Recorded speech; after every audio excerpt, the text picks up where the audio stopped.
Mary was 6 when she first noticed the noises in the house. It all began like most childish things do, with fear. Laying in bed, she heard them in the walls and thought they were monsters. She would shrink underneath the covers and shudder at the scratching sounds that came from the wall and the ceiling of the old country house they lived in. Many nights, she would feel like she must surely shudder to death under her comforter. Mary would finally fall asleep with the sounds of scratching in her ears, and even then, she wasn't safe.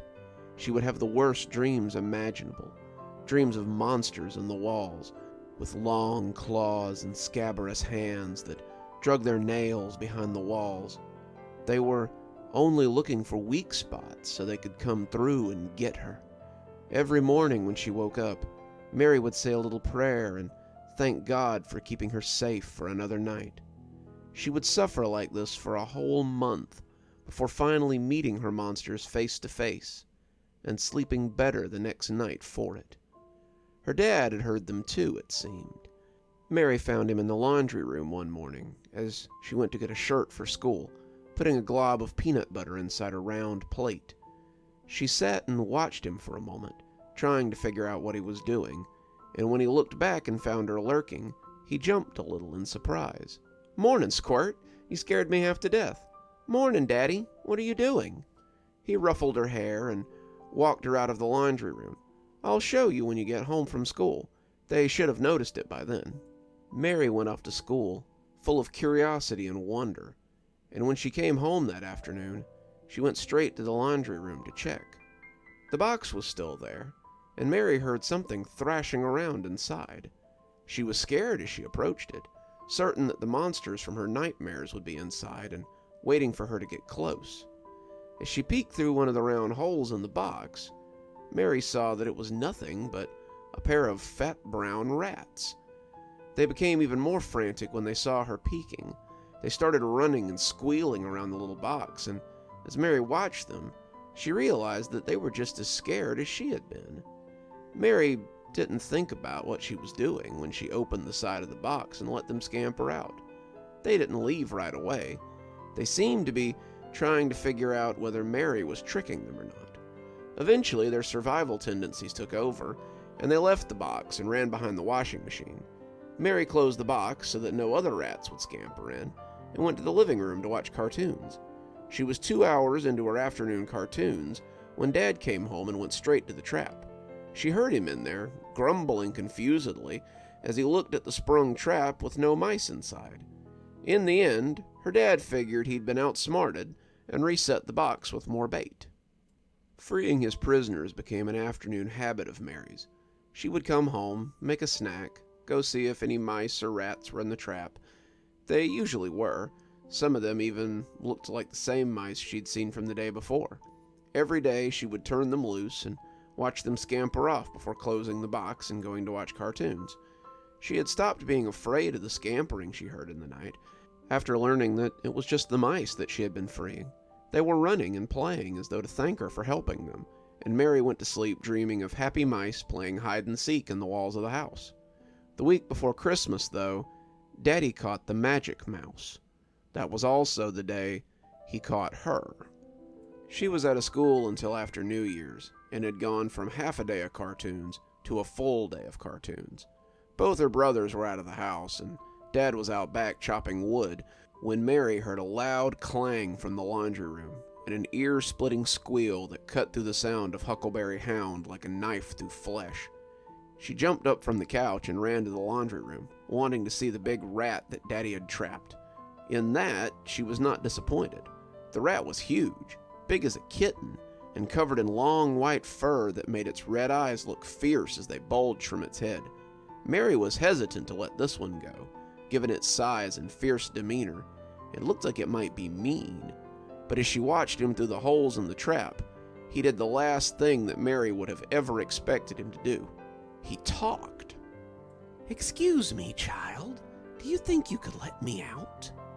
Mary started. Rats weren't supposed to talk. Not to people, at least. She couldn't do anything but stare at him as he stood on his back paws and used his front ones to rub at his nose and whiskers. When he didn't immediately speak again, Mary assumed that she had imagined it, letting her imagination run wild again. She started to stand up, ready to go back to her cartoons, when the rat spoke again.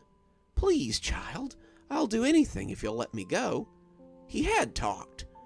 Mary went down and peered at him again. He was still sitting there, front paws cleaning his face in a furtive little scamper. But his eyes were locked on Mary's. She knew that she hadn't imagined it this time. Her hands inched towards the lock, but stopped as they came in contact with the mechanism that would open the side. Mary looked at the rat distrustfully, and it stared back at her as she asked her burning question. You won't bite me, will you?" It laughed, and its laughter was high and strange. "No, no, my dear, I wouldn't dream of it. If you release me, I'll owe you a favor." That was all the reassurance Mary needed. She opened the side of the trap, and the rat scuttled off on its clicky little paws. He stopped to look at her as he twitched his nose, seeming to smile as the two stared at each other. He was a very old rat, and his fur was long and white, like an old man's beard.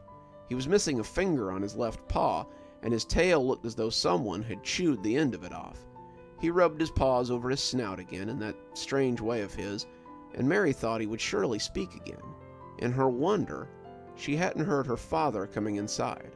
"So you're the one who's been screwing up my trap," he said, and when she turned to look at him, Mary could tell that she had made a mistake. He loomed in the doorway, snow sliding off his thick jacket to puddle on the floor, and as the mouse ran for the hills, her father clamped a hand around Mary's arm and dragged her into the living room. When he was done, Mary didn't think she'd be able to sit down for a week, and when he told her mother, she found herself grounded from TV for the rest of winter break. Mary sulked as she sat in bed that night, her backside hurting almost as much as her ego. Her brothers had been no help when they'd come home. They'd only said that she shouldn't have been so stupid as to let Dad's rats out of the cage. "They're not supposed to be inside, you dummy. Dad's trying to get rid of them." This information hadn't helped, since Mary didn't want Dad to get rid of them. As they scampered through her ceiling that night, she thought about that sound disappearing forever, and felt a fresh wave of tears. "Why are you crying, child?" Mary stifled a scream as she turned to see the old rat standing on her nightstand. His white fur stood out like a searchlight in the dark room, and Mary couldn't believe she hadn't seen him before. He was up on his hind legs, staring at her over his front paws, and he looked like a servant waiting for instructions. Dad's trying to get rid of you and your friends, and I don't want you to leave." "Nor do we, child. It's cold outside. Without shelter, my kind will die. I wish they'd leave you guys alone. I wish they'd just go away and not bother you guys anymore." They were childish words that Mary would come to regret. "My children and I owe you a great debt, young lady. Let me think of this and see if I might not be able to answer your wish." You could make my family disappear?" she asked, not daring to believe it. It would be just like the movies she'd seen with Mom and Dad a couple of nights ago, where the boy's family disappeared and he fought the burglars. This time, though, it would be for real, and not because they accidentally left without her.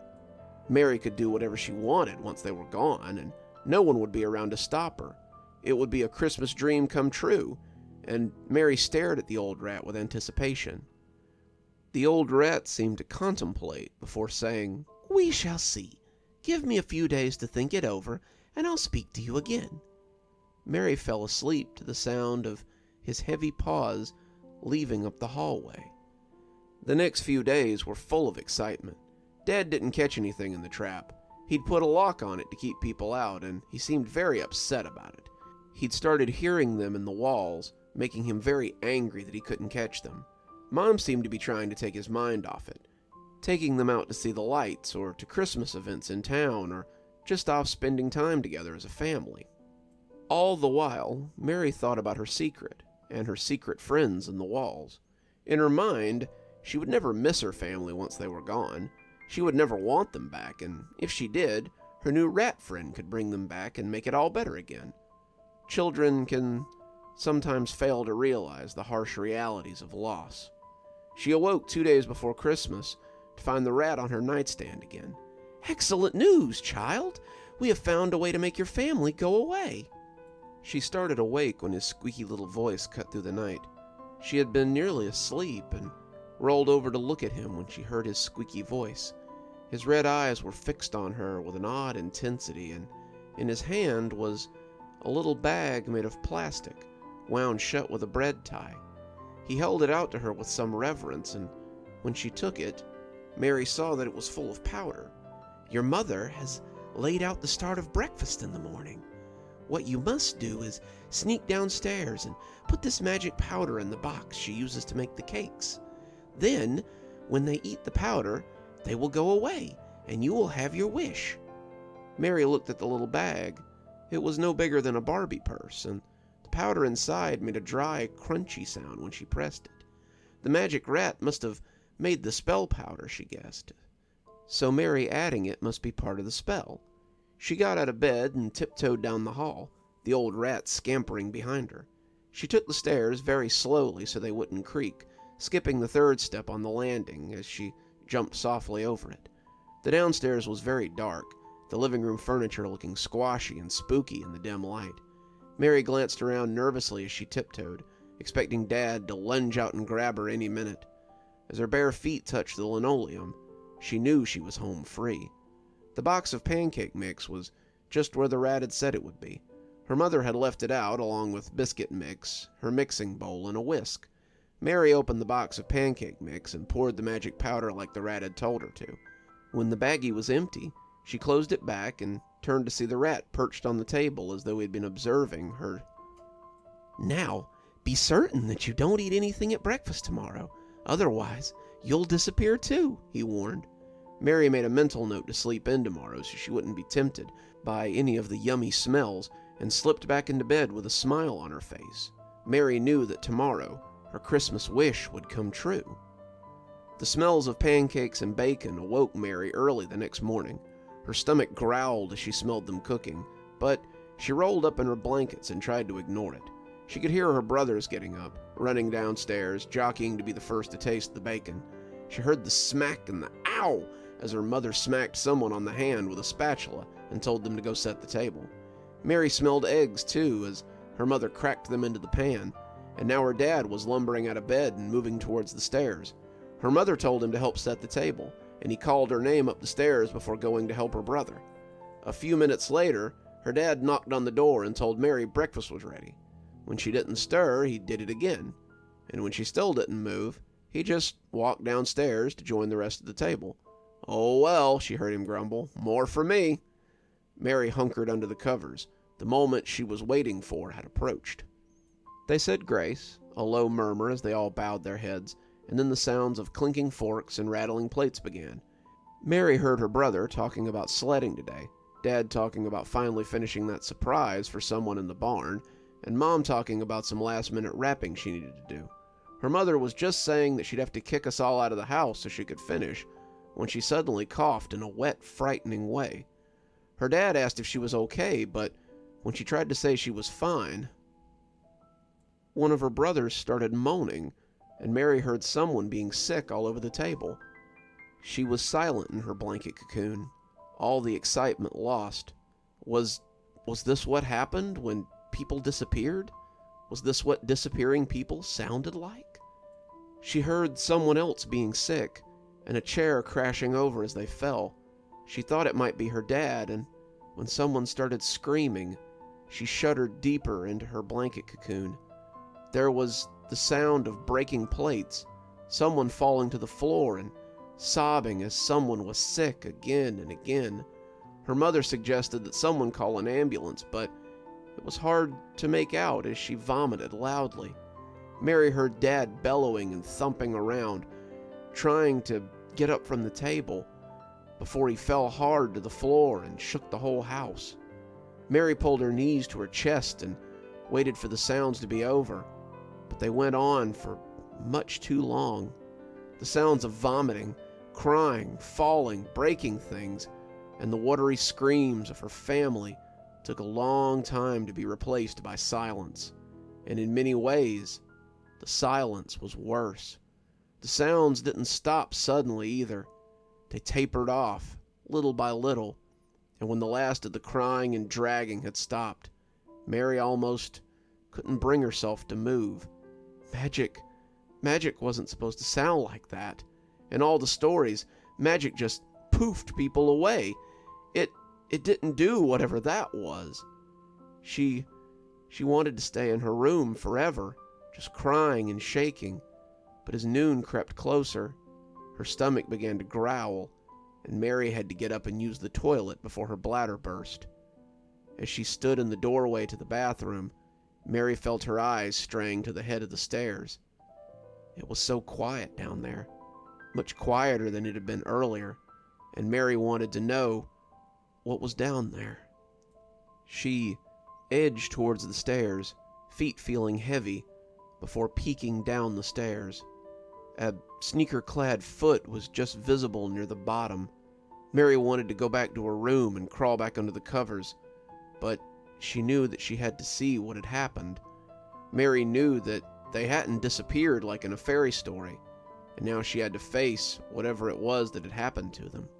The sneaker-clad foot belonged to one of her brothers, and after seeing him, she wished that she'd just gone back upstairs. Her brother was lying face down in a pool of blood in his own sick. He was reaching for something under the table, and as she looked, Mary realized that he was reaching for her mother's hand. Her hand stood out on the floor like a pale starfish, but unlike her brother, her back was against the floor, her face a terrible mask.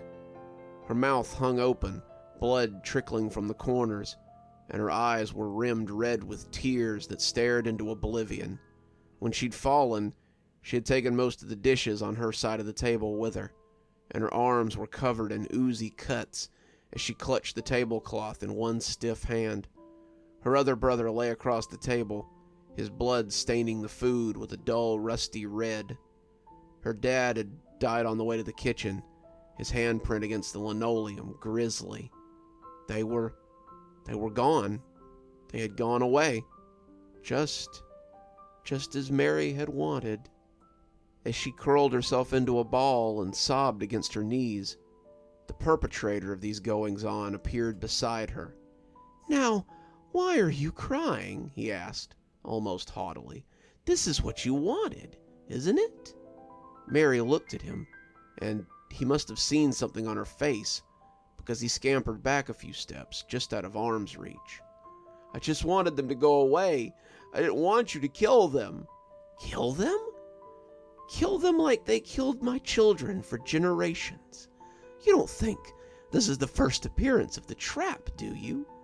Your grandfather taught your father well, and he caught many of us in that trap. Then he would toss us, trap and all, into the river to drown. I've seen countless of my kind go into the river and never come back out again. They went away, and now, so have your parents." He got close again, seeing she was in no mood to snatch him, and delivered the final blow. "And I didn't kill them, my girl. You did." He had misjudged her, though. Mary was indeed in a snatching mood. The rat's eyes bugged out of his skull as she squeezed him, red spittle running from the corners of his mouth as she squeezed him to death. He bit down on her hand, screaming as he died, but Mary didn't stop until she heard his bones break. She held his limp form as she shook it, and as she lay with her family on the bloody floor, her eyes ran thick with tears. That's where they found her when the police broke down the door, lying amidst the bodies of her family, her Christmas gift giver, still clutched in her hand.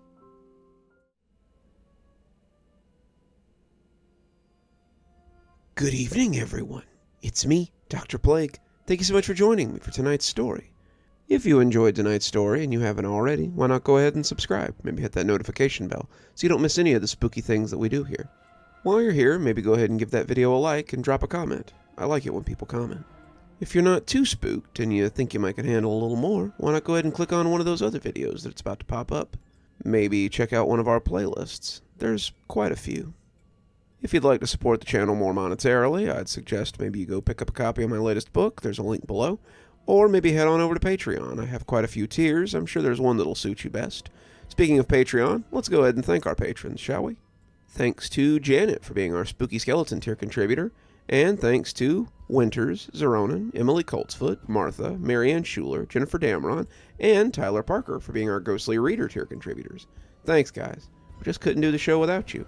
If you're a fan of my books, I always recommend go ahead and join that Ghostly Reader tier. $10 a month, and it also gets you a book anytime I write one, which is around twice a year usually. And as always, thanks for stopping by. Dr. Plague, signing off. Have a wonderful evening.